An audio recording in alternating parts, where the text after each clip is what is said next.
Yes, all students, a very good morning and I wholeheartedly welcome you all for Enlightened Educators. And ಇವತ್ತು ಬಂದು ತುಂಬಾ ಒಂದು important update ನೊಟ್ಟಿಗೆ ಬಂದಿದ್ದೀನಿ. So ನೆನ್ನೆ already ನಿಮ್ಮೆಲ್ಲರಿಗೂ ಹೇಳಿದಂತೆ I had made a video regarding the what I can say the protest happening regarding summer semester makeup exam ಏನು ಕೊಟ್ಟಿದ್ರಲ್ಲ ಅದು. ಸೊ ಅದರದ್ದು ರಿವ್ಯಾಲ್ಯೂಯೇಷನ್ ಬೇಕು ಅಂತ ಒಂದು ಪ್ರೊಟೆಸ್ಟನ್ನು ಮಾಡ್ತಾ ಇದ್ದಾರೆ ಅಂತ ಹೇಳಿದ್ದೆ. ಸೊ ಅದ್ರ ಜೊತೆಗೆ ನಾನು ಆಲ್ರೆಡಿ ಇನ್ಫಾರ್ಮ್ ಕೂಡ ಮಾಡಿದ್ದೆ that it's only not for revaluation, ಅಂದರೆ ಅದನ್ನು ಸೇರಿಸಿ ಅಂತ. ರಿವ್ಯಾಲ್ಯೂಯೇಷನ್ ಅಲ್ಲದಂತೆ ನಿಮಗೆ ಏನು ಪ್ರಾಬ್ಲಮ್ ಆಗ್ತಿದೆ ಮಾರ್ಕ್ಸ್ ಕೊಡೋದ್ರಲ್ಲಾಗಲಿ, ಬಿಕಾಸ್ ನೀವು ಶ್ರಮಪಟ್ಟು ಬರೆದಿದ್ದು with is not providing marks ಅನ್ನೋ ಅಂತ ಒಂದು ಇದನ್ನು ಇಟ್ಕೊಂಡು ಕೂಡ ಒಂದು ಪ್ರೊಟೆಸ್ಟನ್ನು ಮಾಡ್ತಾ ಇದ್ದಾರೆ. ಆ್ಯಂಡ್ ಅದನ್ನು ಕೂಡ ಸೇರಿಸಿ ಅಂತ ಹೇಳಿದೆ. And they are also joining in that. ಅದ್ರ ಪ್ರಕಾರ ಅವರೊಂದು ಗೂಗಲ್ ಡಾಕ್ಯುಮೆಂಟ್ಸ್ ಅಂದರೆ ಗೂಗಲ್ ಡಾಕ್ಯುಮೆಂಟ್ ಅನ್ನೋದು ಶೇರನ್ನು ಮಾಡಿದ್ದಾರೆ ನಮ್ಮ ಟೆಲಿಗ್ರಾಮ್ ಗ್ರೂಪ್ನಲ್ಲಿ, that's Enlightened Educators. So kindly request you to access all this details without fail and submit it and please to join in. So ಏನೇನಿದೆ ಗೂಗಲ್ ಡಾಕ್ಯುಮೆಂಟ್ಸಲ್ಲಿ ಅಂತ ನೋಡೋಣ ಬನ್ನಿ. ಸೊ ಫಸ್ಟ್ ನಿಮ್ಮ ನೇಮ್ ಇದೆ, ಕಾಲೇಜ್ ಇದೆ, which year are you and district ಇದೆ. So ನೀವು ಯಾವ ಡಿಸ್ಟ್ರಿಕ್ಟ್ ಇದ್ದೀರಾ ಎಲ್ಲ ಮೆನ್ಷನ್ ಮಾಡಿ, ಇಲ್ಲಿ ಎಲ್ಲ ಡಿಸ್ಟ್ರಿಕ್ಟು ಇದೆ. And then you have problems faced by you. So ಈ ಒಂದು ಜಾಗನ ಸಮರ್ಪಕವಾಗಿ ಬಳಸ್ಕೊಳ್ಳಿ ದಯವಿಟ್ಟು. ಯಾಕೆ ಅಂತ ಹೇಳಿದ್ರೆ ಏನು ಸಮಸ್ಯೆ ಆಗ್ತಿದೆ ಅದನ್ನ ಸಮರ್ಪಕವಾಗಿ ಬಳಸ್ಕೊಳ್ಳಿ.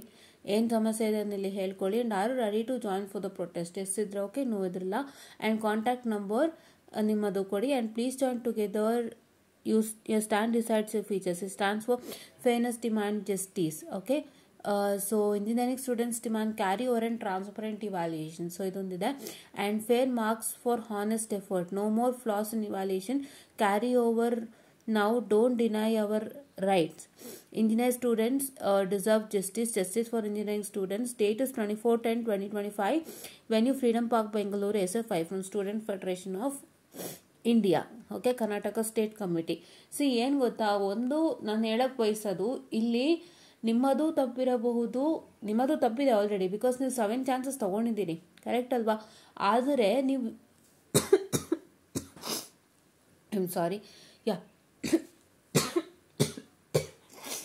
ಸಾರಿ ಸ್ವಲ್ಪ ಧೂಳಿತ್ತಲ್ಲ, ಸೊ ಹಾಗಾಗಿ ನಿಮ್ಮದು ಇಲ್ಲಿ 7 ಅಟೆಂಪ್ಟ್ಸ್ನ ನೀವು ತೊಗೊಂಡಿರ್ಬೋದು. ಬಟ್ ಏನಂದರೆ ಆ 7 ಅಟೆಂಪ್ಟಲ್ಲಿ ಸುಮಾರು ಜನ ಶ್ರಮ ಪಟ್ಟು ಬಂದಿರ್ತಾರೆ, ಅಲ್ಲಿ ಮಾರ್ಕ್ಸ್ ಸಿಕ್ಕಿರೋದಿಲ್ಲ. ಸೊ ಅದು ಕೂಡ ಒಂದು ಪ್ರಾಬ್ಲಮ್ ಇರೋದ್ರಿಂದ, ಸೊ ಹಾಗಾಗಿ ಇಲ್ಲಿ ಏನು ಅಂತಂದರೆ we are only demanding for fair evaluation. ಆಯಿತಾ? ಇವಾಗ ನೀವು ಯಾವುದೇ ಕ್ಯಾರಿ ಓವರ್ ಸಿಸ್ಟಮ್ನ ಕೇಳಿ, ಇಲ್ಲ ಯಾವುದೇ ಒಂದು ಫರ್ದರ್ ಏನಂತ ಹೇಳ್ತಾರೆ, ಇವಾಗ ನಮಗೆ ಪ್ರಾಬ್ಲಮ್ ಆಗಿದೆ ಇನ್ನೊಂದು ಚಾನ್ಸ್ ಕೇಳ್ಬೋದು, ಸಿಲ್ವರ್ ಜೂಬ್ಲಿ ಚಾನ್ಸಸ್ ಕೇಳ್ಬೋದು, ನೀವೇನೇ ಕೇಳಿ ಅದೆಲ್ಲ ಯಾವುದು ಬೇಕಾಗಲ್ಲ. ಫಸ್ಟ್ ಆಫ್ ಆಲ್ ನೀವೇನೇನು ಕೇಳ್ತೀರ ಅದು ಯಾವುದು ಬೇಕಾಗಲ್ಲ when a fair evaluation is happening to take place. ಓಕೆನಾ? ಫೇರ್ ಇವ್ಯಾಲ್ಯೂಯೇಷನ್ ಆಗ್ತಾ ಇದೆ, ಬರೆದವ್ರಿಗೆ ಕರೆಕ್ಟಾಗಿ ನ್ಯಾಯ ಸಿಗ್ತಿದೆ ಅಂದಾಗ ನೀವು ಯಾವುದೇ ಸಿಲ್ವರ್ ಜೂಬ್ಲಿ ಕೇಳಿ, ಅಥವಾ ಈಗೇನು ಕೇಳಿದ್ರಲ್ಲ ಇನ್ನೊಂದು ಅಟೆಂಪ್ಟ್ ಕೊಡಿ ನಮಗೆ ಫಸ್ಟ್ ಇಯರ್ ಎಕ್ಸಾಮ್ಸ್ಗೆ ಅಂತ ಅಂದ್ಬಿಟ್ಟು ಅದನ್ನು ಕೇಳಿದ್ರಿ, ಮತ್ತೆ ತಿರ್ಗಾ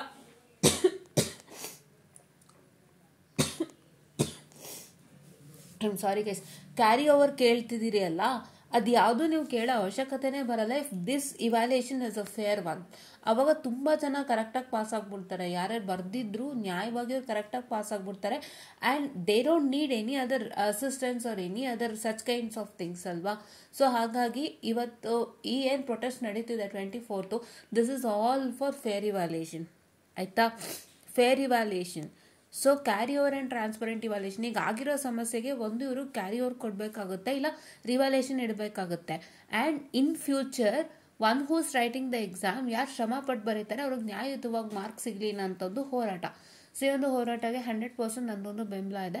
ಸೊ ಏನಕ್ಕಂದರೆ ಇದನ್ನು ನಾವುಗಳು ಕೂಡ ಕಣ್ಣಾರೆ ನೋಡಿರೋದು. ದಯವಿಟ್ಟು ಇದೊಂದು ಮೋಸ ಮಾಡಬೇಡಿ. ಏನು ಗೊತ್ತಾ, ಸುಮ್ಮನೆ ನಾವು ಬ್ಲೇಮ್ ಆಗ್ತೀವಿ ಇಲ್ಲಿ, ನಾವು ಕಷ್ಟಪಟ್ಟಿರೋಕ್ಕೆ ನಮಗೆ ವ್ಯಾಲ್ಯೂ ಇಲ್ದಂತಾಗುತ್ತೆ. ಆ್ಯಂಡ್ ನಾವು ಯಾರು ನಮ್ಮನ್ನ ಈಸಿಯಾಗಿ ಬ್ಲೇಮ್ ಮಾಡಿಬಿಡ್ತಾರೆ. Why do we have to take such blames when we are doing it up ನ ಪ್ರಾಪರ್ ವೇ ಅಲ್ವಾ? ನಾವು ಚೆನ್ನಾಗಿ ಬರೆದಿದ್ರು ಕೂಡ ಸುಮ್ಮನೆ ಪ್ಯಾರೆಂಟ್ಸ್ ಹತ್ರ ಅನ್ಸ್ಕೋಬೇಕು, ಟೀಚರ್ಸ್ ಹತ್ರ ಅನ್ಸ್ಕೋಬೇಕು, ಕರೆಕ್ಟ್ ಅಲ್ವಾ? ಕೆಲವರು ಡೈರೆಕ್ಟಾಗಿ ಹೇಳ್ಬಿಡ್ತಾರೆ ಏನು ಬರೀದೆ ನಿಮ್ಗೆ ಹೆಂಗೆ ಮಾರ್ಕ್ಸ್ ಕೊಟ್ಬಿಡ್ತಾರೆ ಅಂತ. But we know what we have return ಅಲ್ವಾ? So why we have to simply take such blames ಅಲ್ವಾ? ಸೊ ಅದು ಬೇಡ ನಮಗೆ. ಯಾಕೆ why we have to waste unnecessary amounts to get passed ಅಲ್ವಾ? ನಾವು ಎಕ್ಸಾಮ್ ಕಟ್ಟಿದ್ದೀವಿ, ಕಷ್ಟಪಟ್ಟು ಬರೀತಿದ್ದೀವಿ ಅಂದಮೇಲೆ ನಾವು ಪಾಸ್ ಆಗಲೇಬೇಕು. ನೀವು ಅದರಲ್ಲೂ ಫೇಲ್ ಮಾಡಿ ಬೇಕು ಅಂತ ರಿವ್ಯಾಲ್ಯೂಯೇಷನ್ ಅಮೌಂಟ್ ತೊಗೊಂಡು ಅಲ್ಲಿ ಪಾಸ್ ಮಾಡೋ ಅಂಥದ್ದು ಏನಿದೆ? Why we have to give extra amount to get pass ಅಲ್ವಾ? ನೀವು ತುಂಬ ಜನಕ್ಕೆ ಹಿಂಗೆ ಮಾಡಿದರೆ what will be the students mindset and how will be the students mental health. ಸುಮಾರು ಜನ ಆಲ್ರೆಡಿ ಫ್ರಸ್ಟ್ರೇಟ್ ಆಗಿಬಿಟ್ಟಿದ್ದಾರೆ. VTU ಅಂತ university is named after Visvesvaraya and Visvesvaraya is having a very good name and fame. ಅವರ ಹೆಸರು ಉಳಿಬೇಕಂದ್ರೆ all this things has to be done in a proper way ಅಲ್ವಾ. So ಇದೇ ಇಲ್ಲ ಅಂದರೆ ಎಷ್ಟು ಹಿಂಸೆ ಆಗುತ್ತೆ. ನೀವು ಏನಕ್ಕೆ ನಂಬ್ಕೊಂಬರ್ತೀರಾ VTUನ? ಮೆನಿ ಸೇ ದಟ್ ಆಟೋನಮಸ್ ಕಾಲೇಜಲ್ಲಿ ಯು ಲರ್ನ್ ಎ ಲಾಟ್. ತುಂಬ ತಿಳ್ಕೊತೀರಾ ಆಟೋನಮಸಲ್ಲಿ. ಮಕ್ಳಿಗೇನು ಕ್ಲಾಸ್ ಮಾಡಲ್ಲ ಅಂದ್ರೆ ಅವರವರೇ ಹುಟ್ಕೊಂಡು ಹೋಗ್ತಾರೆ, ನಾಲೆಡ್ಜ್ ಹಿಂದೆ ಹೋಗ್ತಾರೆ ಅವರು ಅನ್ನೋದೊಂದು ಮಾತಿದೆ. ಆ್ಯಂಡ್ ಅವರಲ್ಲಿ ಬೇಗ ಕೆಲಸ ಆಗುತ್ತೆ ಆ್ಯಂಡ್ ಅವರಷ್ಟು ನಾಲೆಡ್ಜಬಲ್ ನಮ್ಮ VTU ಮಕ್ಕಳಿಲ್ಲ ಅನ್ನೋಂಥದ್ದು ಸುಮಾರು ಜನ ಹೇಳಿದ್ರು ನಾನು ಕೇಳಿದ್ದೀನಿ.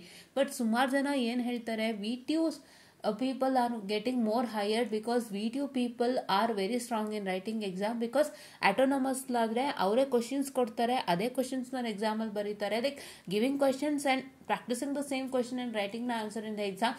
ಬಟ್ VTU ಮಕ್ಕಳಿಗೆ ಯಾವುದೇ ಥರದ ಒಂದು ಕ್ವಶನ್ಸ್ ಗೊತ್ತಿರೋದಿಲ್ಲ. ಅವ್ರು ಹೇಗೆ ಕೊಟ್ಟರು ಎಕ್ಸಾಮ್ ತಗೊಳ್ಳೋ ಅಂಥವ್ರಾಗಿರ್ತಾರೆ. And that certificate is having a value because they work hard for the questions. They don't know the questions ಯಾವ ಥರ ಬರುತ್ತೆ ಅಂತ. they look at each and every directions and they start solving with the questions ಅನ್ನೋ ಥರ ಒಂದು ನಂಬಿಕೆ ಕಂಪನಿಯವ್ರದ್ದಾಗಿ VTUನ ಜಾಸ್ತಿ ತಗೋತಾರೆ ಅನ್ನೋಂಥದ್ದಿದೆ. ಸೊ ಇಷ್ಟೆಲ್ಲ ವ್ಯಾಲ್ಯೂ VTU ಕೊಡುವಾಗ ನೀವು ಒಂದು ಫೇರ್ ಇವ್ಯಾಲ್ಯೂಯೇಷನ್ ನಡೆಸಬೇಕಲ್ವಾ. This is what is my humble request ಅಷ್ಟೇ, ಇನ್ನೇನೂ ಇಲ್ಲ. ಇಷ್ಟೆಲ್ಲ ಇವ್ರು ಮಾಡಬೇಕಾದ್ರೆ ಫೇರ್ ಇವ್ಯಾಲ್ಯೂಯೇಷನ್ ನೀವು ಮಾಡಬೇಕಲ್ವಾ.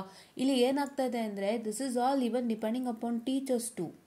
ಇವಾಗ ನೀವು ಟೀಚರ್ಸ್ಗಳಲ್ಲೂ ಒಂದು ರಿಕ್ವೆಸ್ಟ್ ಏನಂದರೆ, ನೀವು ಕ್ಲಾಸಸ್ ಮಾಡಬೇಕಾದ್ರೇ ಎಕ್ಸಾಮ್ಗೆ ಹೇಗೆ ಬರೀಬೇಕು, how to answer your exam, scheme of valuations ಕೊಟ್ಟಿದ್ದಾರಲ್ವಾ. ಸ್ಕೀಮ್ ಆಫ್ ವ್ಯಾಲ್ಯೂಯೇಷನ್ಸ್ ಕೊಟ್ಟಿರೋದು ಎಷ್ಟೋ ಮಕ್ಕಳಿಗೆ ಇವತ್ತಿಗೂ ಗೊತ್ತಿಲ್ಲ. ಟೀಚರ್ಸ್ಗೆ ಗೊತ್ತಿಲ್ಲ. ಏನೋ ವಾಟ್ ಅಂತ ಟೀಚರ್ಸ್ಗೆ ಗೊತ್ತಿಲ್ಲ ಅನಿಸುತ್ತೆ. ಟೀಚರ್ಸ್ಗೆ ಗೊತ್ತಿದ್ದಿದ್ರೆ ಟೀಚರ್ಸ್ ಈಸಿಯಾಗಿ ತೋರಿಸ್ಬೋದಾಗಿತ್ತು ಕ್ಲಾಸಸ್ಸಲ್ಲಲ್ವಾ. ಇವಾಗ ನನಗೆ ಗೊತ್ತಾಗಿ I am a student still. If I would have been a professor currently, assume that I would have been a professor, ನನಗೆ ಸ್ಕೀಮ್ ಆಫ್ ವ್ಯಾಲ್ಯೂಯೇಷನ್ ಐಡಿಯಾ ಇರೋದ್ರಿಂದ ನಾನು ಈಸಿಯಾಗಿ ಕ್ಲಾಸಲ್ಲೂ ತೋರಿಸ್ಬಿಡ್ತಾ ಇದ್ದೆ, ಹಿಂಗೆ ಇದೆ ಕಂಡ್ರು ಇದನ್ನು ಮಾಡ್ಕೊಳ್ಳಿ ಅಂತ. ಇವತ್ತು ಯಾವ ಟೀಚರ್ಸು ತೋರಿಸ್ತಾ ಇಲ್ಲ. ಅದನ್ನು. ಪ್ಲಸ್ ಸ್ಟೂಡೆಂಟ್ಸ್ಗೂ ಅದ್ರ ಬಗ್ಗೆ ಗೊತ್ತೇ ಇಲ್ಲ. ನಾವೇ ಅದನ್ನು ಫಸ್ಟ್ ಜಾಗೀರ ಮಾಡಿದ್ದು. ಓಕೆನಾ, ಜಾಗೀರ ಮಾಡಿದ್ದು ನಾವೇನೆ. ಅಂದರೆ ನಾವು ಇನ್ ದ ಸೆನ್ಸ್ ಲೈಕ್ ನಾನು ಅಂತ ಹೇಳ್ತಾ ಇಲ್ಲ. ಅಂದರೆ ಫಸ್ಟು VTUನವರು ಒಂದು ಗ್ರೂಪ್ ಮಾಡ್ತಾರಲ್ಲ ಬೆಳಗಾವಿ VTU ಅಪ್ಡೇಟ್ಸು, ಅಲ್ಲಿಂದ ಬರುತ್ತೆ. ಅಲ್ಲಿಂದ ಮಕ್ಕಳು ನೋಡ್ತಾರೆ. ಪ್ಲಸ್ ಅಲ್ಲಿ ಸ್ವಲ್ಪ 1,000 ಜನ ಮಕ್ಕಳು ಒಂದಿಷ್ಟು ಜನ ಇದ್ದಾರೆ.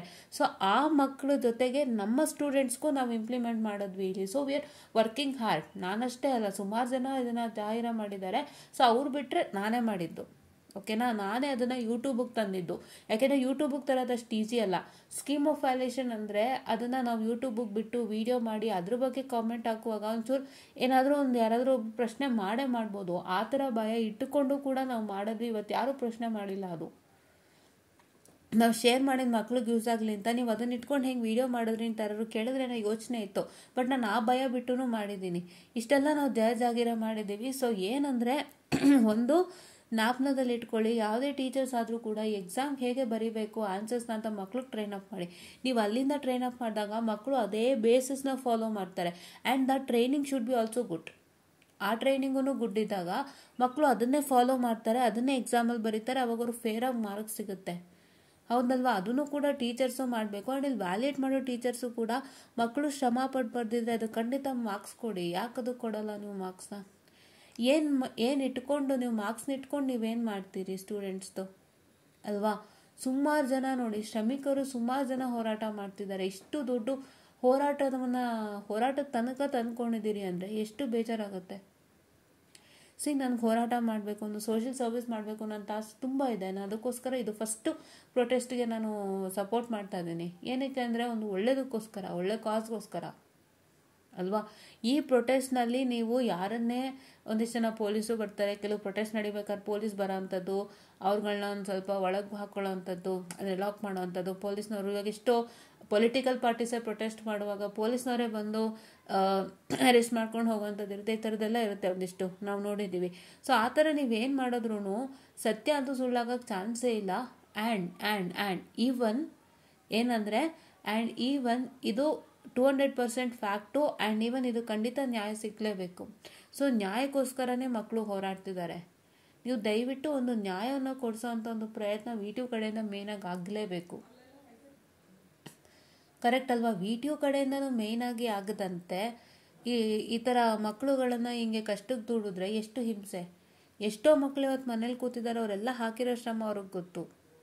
ಯಾರೂ ಅಷ್ಟು ಸುಲಭವಾಗಿ, ನನ್ನ ಅನ್ವಿತ್ ಬ್ರದರು ಅಷ್ಟೇ, ನಿಮ್ಮ ಸೀರಿಯಸ್ನೆಸ್ ಇಲ್ಲ, ಕಮಿಟ್ಮೆಂಟ್ಸ್ ಇಲ್ಲ, ನಿಮಗೆ ಸೀರಿಯಸ್ನೆಸ್ ಇಲ್ಲ, ನೀವು ಯೋಚನೆ ಮಾಡ್ತಿಲ್ಲ ಅನ್ನೋ ಥರ ಅವ್ರು ಮೆಸೇಜ್ ಹಾಕಿದ್ರು. ಅದು ಒಂದು ರೀತಿ ಅವ್ರ ಲೆಕ್ಕದಲ್ಲಿ ಏನು ಅಂತಂದರೆ, ಅಷ್ಟು ವರ್ಷ ಬಿಟ್ಟೋಗಿತ್ತಲ್ಲ ಅದಕ್ಕೆ ಸೀರಿಯಸ್ನೆಸ್ ಇಲ್ಲ ಅನ್ನೋ ಥರ ತೋರಿಸ್ತಾ ಇದ್ದಾರೆ.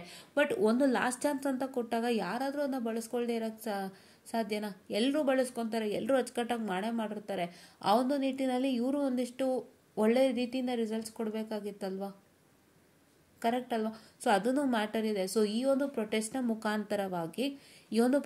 ಮುಖಾಂತರವಾಗಿ ಏನೊಂದು ಕೇಳ್ಕೊಳ್ತಾ ಇರೋದು ಅಂತಂದರೆ, only one and only thing ಏನು ಕೇಳ್ತಿರೋದು, ಏನೂ ಕೇಳ್ತಿಲ್ಲ. ವ್ಯಾಲ್ಯೂಯೇಷನ್ನು ಪರ್ಫೆಕ್ಟಾಗಿ ಆಗಲಿ, ಫೇರ್ ಇವ್ಯಾಲ್ಯೂಯೇಷನಿಂದನೇ ಇವತ್ತು ಯಾವುದೇ ರೀತಿಯ ಒಂದು ರೂಲ್ಸ್ ಬ್ರೇಕ್ ಆಗೋಕ್ಕೆ ಸಾಧ್ಯತೆ ಇಲ್ಲದಿರೋಂಥದ್ದಾಗುತ್ತೆ. ಅಂದರೆ ಇವಾಗ ಹೇಳಿದ್ರು, ಇವಾಗ ಅವರೊಂದು ಸಮ್ಮರ್ ಸೆಮಿಸ್ಟ್ರಲ್ಲಿ 7 ಸೆಮ್ ಮಕ್ಳಿಗೆ ಚಾನ್ಸ್ ಕೊಡ್ಲಿಕ್ಕೆ ರೂಲ್ಸ್ ಬ್ರೇಕ್ ಆಗುತ್ತೆ ಅನ್ನೋ ಥರ ವಿಡಿಯೋ ಮಾತಾಡಿದ್ರು. ಏನಕ್ಕೆ ಇವ್ರು ಚಾನ್ಸ್ ಕೇಳಿದ್ರು? ನೀವು ಅವರ ಶ್ರಮ ಪಟ್ಟು ಬರೋದ್ರು ನೀವು ಮಾರ್ಕ್ಸ್ ಕೊಡ್ತಾ ಇರಲಿಲ್ಲ, ಕ್ಲಿಯರ್ ಆಗ್ತಿರ್ಲಿಲ್ಲ, ಇಲ್ಲಿ ತನಕ ಬಂದಿದೆ, ಇನ್ನೊಂದು ಫೇರ್ ಚಾನ್ಸ್ ಕೊಡಿ ಅಂತಂದು ಕೇಳಿದ್ರು. ಇವಾಗ ನೀವು ಫೇರ್ ಇವ್ಯಾಲ್ಯೂಯೇಷನ್ ಮಾಡಿದಿದ್ರೆ ಈ ರೂಲ್ ಬ್ರೇಕ್ ಆಗ್ತಿತ್ತಾ? ಸಾಧ್ಯನೇ ಇಲ್ಲ. ಕರೆಕ್ಟ್? ಇವಾಗ ಅವ್ರ ಮಕ್ಕಳು ಏನೋ ಎಕ್ಸ್ಟ್ರಾ ಚಾನ್ಸ್ ಕೇಳ್ತಿದ್ದಾರೆ ಅಂತಂದರೆ that is a rule breakage, ನಾನು ಒಪ್ಕೋತೀನಿ. ಬಟ್ ನೀವು ಫೇರ್ ಇವ್ಯಾಲ್ಯೂಯೇಷನ್ ಮಾಡಿದರೆ ಅದೆಲ್ಲ ಅವ್ರು ಕೇಳೋಂಥ ಚಾನ್ಸಸ್ ಇರ್ತಿತ್ತಾ? ಖಂಡಿತ ಇಲ್ಲ ಅಲ್ವಾ? ಕೆಲವ್ರಿಗೆ ಹೆಲ್ತ್ ಇಶ್ಯೂಸ್ ಇರ್ಬೋದು, ಕೆಲವ್ರಿಗೆ 1000 ಕಾರಣ ಇರ್ಬೋದು, ಅದು ಬೇರೆ. ಬಟ್ ಈ main thing is evaluation here. Fair evaluation ಆಗದಂತೆ ಫುಲ್ ಲಾಸ್ಟ್ ತನಕ ಹೋಗಿದೆ ಆ್ಯಂಡ್ ಅವರು ಒಂದು ಚಾನ್ಸ್ ಕೇಳ್ತಿದ್ದಾರೆ only because of this. So ನನ್ನದೊಂದು ಮನವರಿಕೆ ಏನು ಅಂದರೆ, I would not be in this protest. ಅಂದರೆ ನಾನು ಇಲ್ಲಿ ಯೂಟ್ಯೂಬ್ ವಿಡಿಯೋ ಮುಖಾಂತರ ಸಪೋರ್ಟ್ ಮಾಡ್ತಿರೋದು. I would not be in this protest along with these people, but my request is only fair evaluation in VTU. Because ಇದು ನಾನು ಕಣ್ಣಾರೆ ಕಂಡಿದ್ದೀನಿ, ಅನುಭವಿಸಿದ್ದೀನಿ. Fair evaluation ಇಲ್ಲ ಅಂದರೆ ತುಂಬ ಕಷ್ಟ ಆಗುತ್ತೆ. ಒಂದೋ ಟೀಚರ್ಸೇ ಹೇಳ್ಕೊಟ್ಬಿಡ್ಬೇಕು, ಹೀಗೆ ಬರೀಬೇಕು ನೀವು ಎಕ್ಸಾಮ್ಗೆ ಅಂತ. ಇಲ್ಲ, ಈ ಮಕ್ಕಳು ಕಷ್ಟಪಟ್ಟು ಬರ್ದಿರೋಕ್ಕೆ ಅದರಲ್ಲಿ ನ್ಯಾಯ ಇದೆ ಅಂದರೆ ಕರೆಕ್ಷನ್ ಮಾಡೋರೆ ಮಾರ್ಕ್ಸ್ ಕೊಡಬೇಕು. ಎರಡೇ ಆಗಬೇಕಾಗಿರೋದಿಲ್ಲ. So this will lead to a good one. ಇಲ್ಲಾಂದರೆ ಈ ರೀತಿಯಾಗಿ ಸಮಸ್ಯೆಗಳಾಗುತ್ತೆ. ಇವತ್ತು ಆಗ್ತಾ ಇರೋ ಸಮಸ್ಯೆಗೆ ಒಂದು ರೀತಿಯಲ್ಲಿ VTUನೂ ಕೂಡ ಒಂದು ಸಣ್ಣ ಕಾರಣ ಆಗುತ್ತೆ. ಆ್ಯಂಡ್ ಏನು ಹೇಳಬೇಕು ಅಂತಂದರೆ, ಅವರು ಈ ಒಂದು ಸಮಸ್ಯೆಗಳು, ವ್ಯಾಲ್ಯೂಯೇಷನ್ ಸಮಸ್ಯೆ, ಫೇರ್ ಇವ್ಯಾಲ್ಯೂಯೇಷನ್ ಸಮಸ್ಯೆ ಮುಂದೇನೂ ಮಕ್ಳಿಗೆ ಬರಬಾರ್ದು. ಫೇರ್ ಇವ್ಯಾಲ್ಯೂಯೇಷನ್ ಆಗಬೇಕು, ಚೆನ್ನಾಗಾಗಬೇಕು ಮಕ್ಕಳಿಗೆ ಅನ್ನೋಂಥ ಕಾರಣಕ್ಕೆ ಇವತ್ತು ಹೋರಾಟ ಮಾಡ್ತಿದ್ದಾರೆ. ಸೊ ಆದಷ್ಟು ಜನ ಪಾಲ್ಗೊಳ್ಳಿ. ಎಷ್ಟೋ ವಿಷಯನ ನಾವು ಹಂಚ್ಕೊತಾ ಇದ್ದೀವಿ. ಯಾಕೆಂದರೆ ಇದಕ್ಕೆ ನಾನೇನು ಪ್ರಿಪೇರ್ ಆಗಿಲ್ಲ, ನಾನು ಆನ್ ಸ್ಪಾಂಟೇನಿಯಸ್ ಮಾತಾಡ್ತಾ ಇದ್ದೀನಿ ಅಂದರೆ ನಾನು ಕೂಡ ಎಷ್ಟೆಲ್ಲ ಕಣ್ಣಾರೆ ಕಂಡಿದ್ದೀನಿ, ಇಷ್ಟೆಲ್ಲ ನೋಡಿದ್ದೀನಿ ಅನ್ನೋದು ಗೊತ್ತಾಗ್ತಾ ಇದೆ ನಿಮಗೆ ಅಲ್ವಾ? ಸೊ ನಾನು ಇದಕ್ಕೆ ಯಾವುದೇ ಸ್ಕ್ರಿಪ್ಟೆಡ್ ಅಲ್ಲ ಇದು. ನಾನು ಇಷ್ಟೊತ್ತು ನಾನು ಓಪನ್ ಆಗಿ ನನಗೇನು ಥಾಟ್ ಓಡ್ತಾ ಇದೆ ಅದನ್ನು ಮಾತಾಡ್ತಾ ಇದ್ದೀನಿ ಅಂದರೆ ನಾನು ಇದನ್ನ ಎಷ್ಟೆಲ್ಲ ಕಂಡಿರ್ಬೋದು ಅನ್ನೋದು ಯೋಚನೆ ಮಾಡಿ ಅಲ್ವಾ? ಸೊ ಹಾಗಾಗಿ I kindly request you all to join in this protest and make sure that ಮುಂದೆ ಬರೋಂಥ ಮಕ್ಕಳಿಗೆ ಯಾವುದೇ ತೊಂದರೆ ಆಗದಂತೆ ಅವ್ರು ಬರ್ದಿರೋಕ್ಕೆ ನ್ಯಾಯ ಸಿಗಬೇಕು ಅನ್ನೋಂಥ ಒಂದು ಆಶಯದಿಂದ ನಾನು ಒಂದು ಪ್ರೊಟೆಸ್ಟ್ನ ಸಪೋರ್ಟ್ ಮಾಡ್ತಿದ್ದೀನಿ. So it is all for well good ಅಂತ ಹೇಳ್ತಾ, ಸೊ ಇದನ್ನು ಆದಷ್ಟು ಎಲ್ಲರಿಗೂ ಶೇರ್ ಮಾಡಿ, ದೊಡ್ಡವ್ರಿಗೂ ಶೇರ್ ಮಾಡಿ, ಸೊ ದಟ್ ಅವರು ಕೂಡ ಈ ಒಂದು ಪ್ರೊಟೆಸ್ಟ್ಗೆ ಸಪೋರ್ಟ್ ಮಾಡಿದರೆ ಇನ್ನೂ ಹೆಚ್ಚಿನ ಒಂದು ಬಲ ಸಿಗುತ್ತೆ ಅಂತ ನಾನು ಗಣೇಶರಲ್ಲಿ ಕೇಳ್ಕೊತೀನಿ ಅಂತ ನಾನು ಹೇಳ್ತಾ, I will be winding up the session students. And fill ಮಾಡಿ ಫಾರಮ್ನ ಬೇಗ. ಫಾರಮ್ ಬೇಕು ಅಂದರೆ ಟೆಲಿಗ್ರಾಮ್ ಚಾನಲ್ನ ಸಬ್ಸ್ಕ್ರೈಬ್ ಮಾಡ್ಕೊಳ್ಳಿ. ಟೆಲಿಗ್ರಾಮಲ್ಲಿ ಫಾರಮ್ ಇರುತ್ತೆ, ಬೇಗ ಫಿಲ್ ಔಟ್ ಮಾಡಿ. ಆ್ಯಂಡ್ ನಮ್ಮ ಟೆಲಿಗ್ರಾಮಲ್ಲಿ ಇರೋರು ಕೂಡ ಯಾರು ಹೆದರದಂತೆ ಇದನ್ನ ಫಿಲಪ್ ಮಾಡಿ ಪ್ರೊಟೆಸ್ಟಿಗೆ ಜಾಯ್ನ್ ಆಗಿ ಆದಷ್ಟು ಒಳ್ಳೆ ರೀತಿಯಿಂದನೇ ರಿಸಲ್ಟ್ ಸಿಗೋ ಥರ ಮಾಡ್ಕೊಳ್ಳಿ ಅಂತ ನಾ ಹೇಳ್ತಾ, I just wind up the session all and thank you.